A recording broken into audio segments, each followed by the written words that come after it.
কয়জন এত একবারই মাইরে দিবেন গেল। আজকে বিএনপির অনেক ভাই মনে করে কি যদি জুলাই ব্যর্থ হয় আর আওয়ামী লীগ কোনোভাবে কামব্যাক করে তাহলে প্রথম মার খাবে হলো এই যে এনসিপির যারা আছে, তারপর জামাত।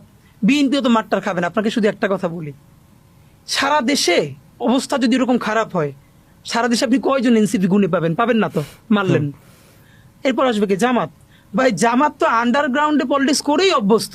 সে হইল রিমোট কন্ট্রোলের মতো।